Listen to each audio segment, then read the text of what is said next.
मटियारी में फ़लस्तीनी मुसलमाननि सां इज़हार यकजहती लाइ शिया उलमा काउंसिल इसराइली जारिहत जे मज़हमत अक़वाम मुत्तहिदा खां नोटिस जो मुतालबो। रैली जी अॻवानी मौलाना मौला बख्श हालाई, ज़वार तालिब हुसैन मुंतज़री, मौलाना सैयद कमर अली शाह नक़वी, ज़वार आफ़ाक़ रज़ा जी अॻवानी में जामे मस्जिद ज़ैनुल आबिदीन खां मटियारी प्रेस क्लब ताईं रैली कढी वई। मुज़ाहिरीन जो चवणु हो त मस्जिद अक़सा मुसलमाननि जो क़िबला अवल आहे, उन ते जारिहत कंहिं बि सूरत बर्दाश्त न कंदासीं।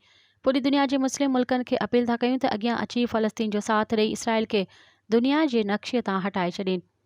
मुज़ाहिरीन जो चवणु हो त हज़ारे फ़लस्तीनी शहीद थी चुका आहिनि, ॿार औरतूं पोढ़ा शहीद पिया थियनि।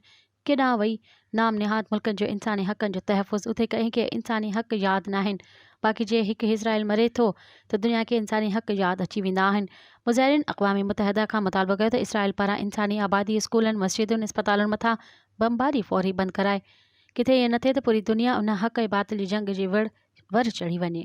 मज़ीद ख़बरनि ऐं तफ़सीलात लाइ विज़िट कयो असांजी वेबसाइट www.awamiNewsHD.com ऐं ॾिसंदा रहो अवामी न्यूज़ HD।